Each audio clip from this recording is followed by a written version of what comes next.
Donc, je me suis dit sauter. Voilà, la justice pour les OPJ.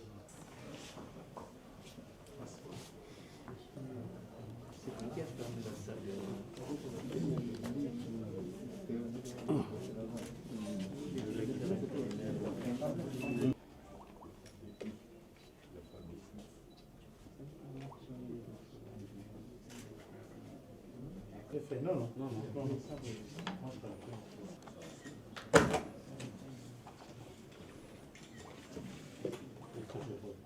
Travailler avec les autorités, le secrétariat général, à tout moment.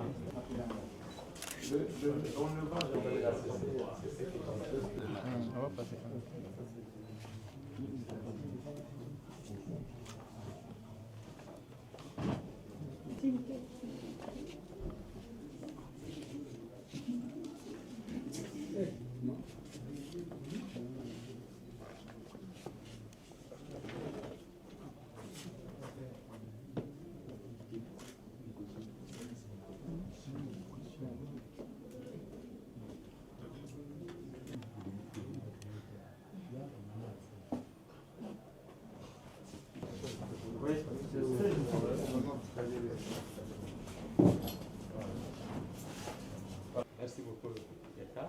Le procès verbal de carence, après cela, ça va aider au...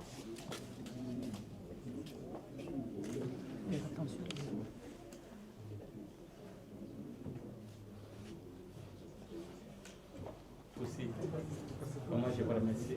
Merci beaucoup. Merci à vous pour la patience. Merci beaucoup pour votre présence. Merci.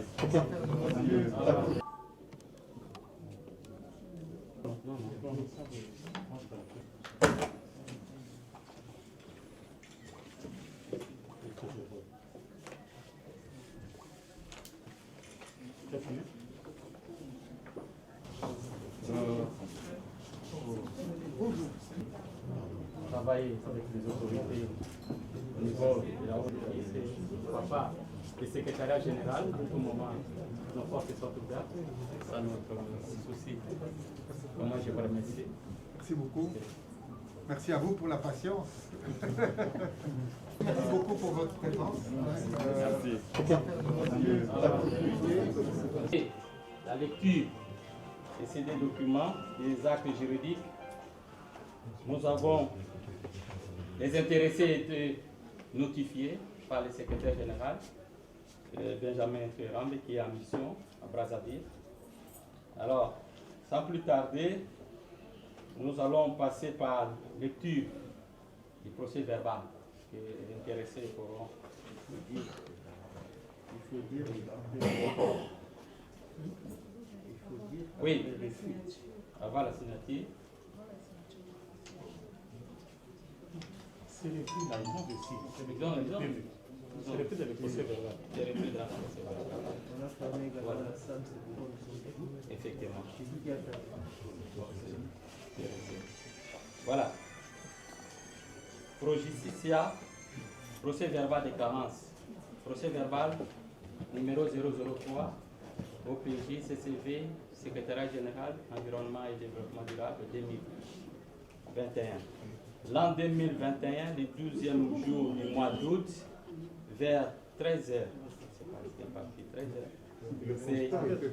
Oui, le conseil était fait à 13h30, conformément aux arrêtés 004, 005 du 4 août 2021 portant respectivement suspension à titre conservatoire du directeur général de l'Institut congolais de la conservation de la nature et désignation du directeur général ad interim et du directeur général adjoint ad interim, l'Institut public dénommé Institut congolais pour la conservation de la nature, en sigle ICCN, ainsi qu'à la lettre numéro 1263 SG EDD BTB TKK 08 2021 du 10 août 2021 de M. le secrétaire général de l'Environnement et du Développement durable portant remise et reprise.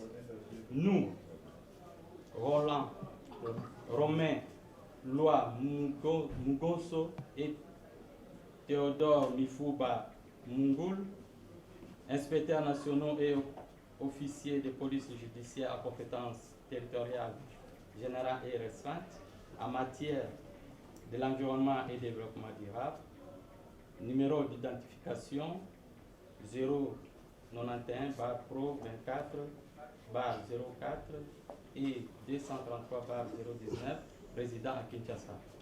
Sous la supervision de M. le directeur chef des services de la cellule de contrôle et vérification, CCV, et nous trouvons à la direction générale de l'Institut congolais pour la conservation de la nature, 6 avenue Papa Iléo, numéro 15, commune de la Gombe.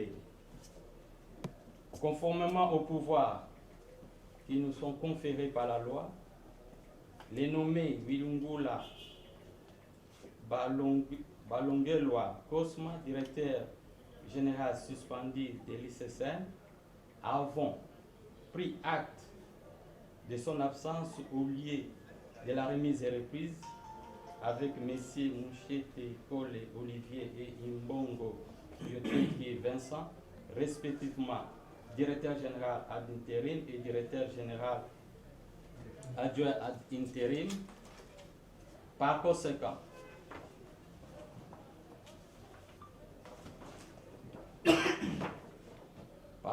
la remise et reprise initialement prévue ce jour à 12 h n'a pas eu lieu alors que toutes les parties concernées ont été régulièrement notifiées par le monsieur le secrétaire général à l'environnement et développement durable, en faute de quoi nous avons dressé le procès-verbal des carences jour, mois et l'an que dessus.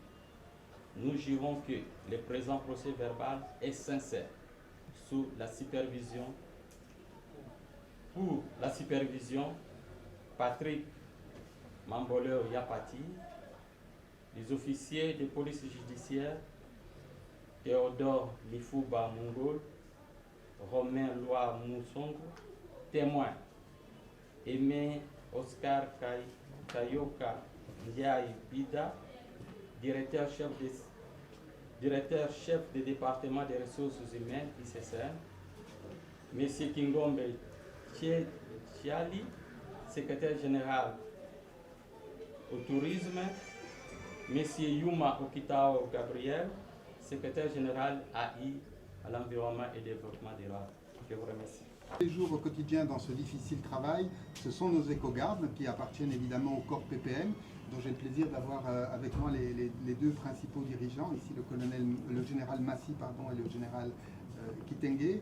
Donc nous allons travailler étroitement avec eux et sans dévoiler des secrets d'État, je peux déjà vous dire que nous avons dans nos dossiers d'importants projets de renforcement de capacités. Nous devrons aussi travailler sur le renforcement des équipements de ces jeunes gens qui travaillent sur le terrain au jour le jour. Nous allons devoir faire aussi un difficile travail de rajeunissement des cadres parce qu'ils sont très anciens. Donc ça, c'est un des gros chantiers sur lesquels nous allons nous atteler immédiatement.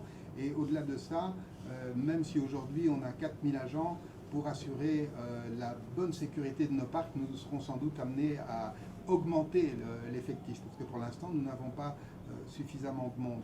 Mais je vais ajouter à cela qu'une des bonnes manières d'assurer la protection de nos aires protégées, c'est justement aussi de travailler très fort sur la coopération avec les communautés locales. Et j'en profite pour dire un mot ici à propos de deux sujets qui me tiennent très à cœur. D'abord, c'est de mettre en place un dispositif de gestion participative. Alors, les textes pour ça existent, mais la réalisation sur le terrain est extrêmement faible. Et donc, nous devrons travailler dans ce sens-là, de manière à avoir une meilleure gestion participative de nos aires protégées pour mieux, justement, assurer leur sécurité. Et l'autre aspect des choses qui nous préoccupe beaucoup, c'est la question de la protection des droits de l'homme. Sans doute, vous le savez, mais l'actualité récente a mis en exergue un certain nombre de problèmes que nous avons eus avec les situations des droits de l'homme, notamment sur nos parcs de l'Est de la République. Ces questions de violation des droits de l'homme sont liées à plusieurs facteurs sur lesquels nous allons travailler, et ça nous ramène encore une fois à la question de la coopération avec les communautés locales. Je fais partie des gens qui pensent qu'aujourd'hui, que si nous réussissons le lourd défi d'organiser correctement nos communautés rurales sur des programmes agroforestiers, communautaires, climatiques et durables, nous augmentons considérablement nos chances de succès, de beaucoup mieux protéger nos aires protégées, de beaucoup mieux sécuriser nos aires protégées, et en même temps d'améliorer considérablement le bien-être de ces communautés locales. Merci. L'Institut congolais de la conservation de la nature, compte tenu des aléas, c'est arrivé, nous sommes obligés de filer vite, de faire la lecture des arrêtés et les lettres, ainsi que la signature du procès verbal. Et on demandera aussi au DG entrant de apporter un mot de la circonstance. Sans plus tarder, nous allons lire l'arrêté ministériel 003 cadre BPM mine EDD et BM CFM BMN TS PDK 0D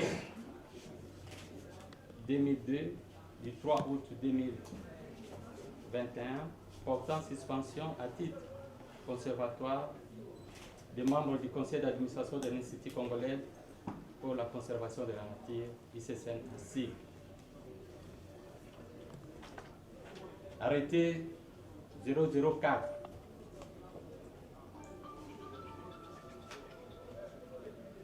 Portant suspension du DG, M. Wilungula Bolangelwa Cosma, directeur général de l'Institut congolais de la conservation de la nature, en sigle ICCN. L'arrêté 005 portant nomination de DGAI, M. Mouchete, excusez-moi, Kole Olivier, directeur général intérim, M. Ibongo Yoteke Vincent comme directeur général adjoint ad intérim, signé par Madame Maître Eve Bazaïba Massoudi, ministre, vice-premier ministre, ministre de l'Environnement et Conservation de la Nature et Développement durable. Voilà. Bien, mais, avant tout, merci à tous d'être venus aujourd'hui. Malheureusement, pour constater une carence, c'est bien dommage. Parce que je pense que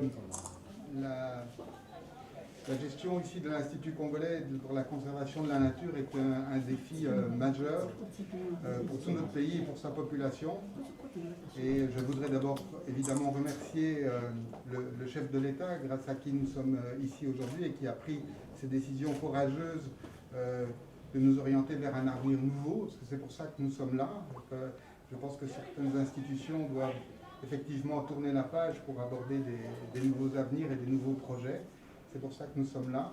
Je voudrais évidemment remercier la vice-première ministre et les ministres du Tourisme et de la Défense, grâce à qui aussi nous sommes là et qui assurent la tutelle, comme vous le savez, de l'Institut congolais pour la conservation de la nature.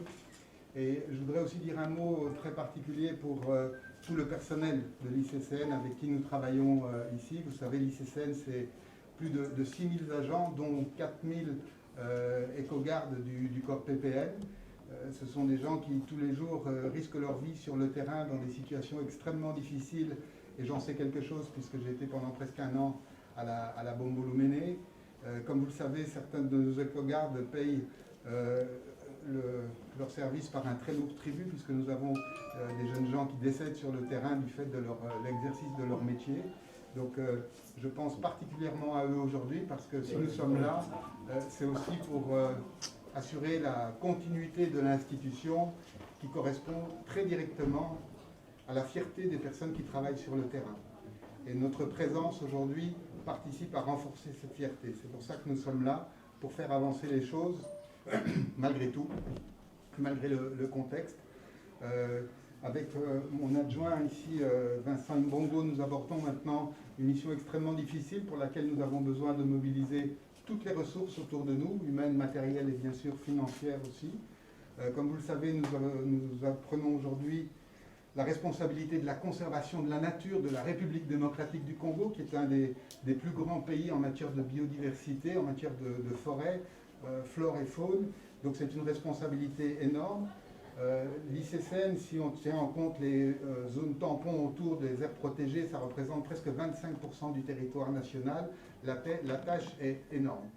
Et avec Vincent Mbongo, nous allons maintenant nous y atteler, en travaillant tout de suite, d'abord avec le personnel en place que nous avons trouvé. Il y a évidemment tout un travail d'état des lieux à faire sur la finance, sur l'organisation du dispositif, et très vite aussi relancer la mobilisation des partenaires, des alliés autour de nous. Et Vincent et moi-même, nous savons déjà que nous avons des appuis au plus haut niveau, parce que nous sommes ici pour répondre à un mot d'ordre qui a été donné par le chef de l'État depuis qu'il a pris le pouvoir en 2018. Et donc nous avons maintenant à nous hisser à la hauteur des attentes de la mission qui nous est confiée. Voilà. Je ne serai pas beaucoup plus long ici, puisque nous sommes dans des circonstances tout à fait particulières. Ça fait déjà plus de 3 heures que nous attendons, donc merci à tous. Merci d'avoir eu la patience d'attendre jusqu'ici. Merci aux autorités juridiques qui sont là pour constater la situation. Et donc maintenant, il n'y a plus qu'une chose à dire, c'est se mettre au travail pour avancer vers un avenir nouveau. Merci à tous. Merci.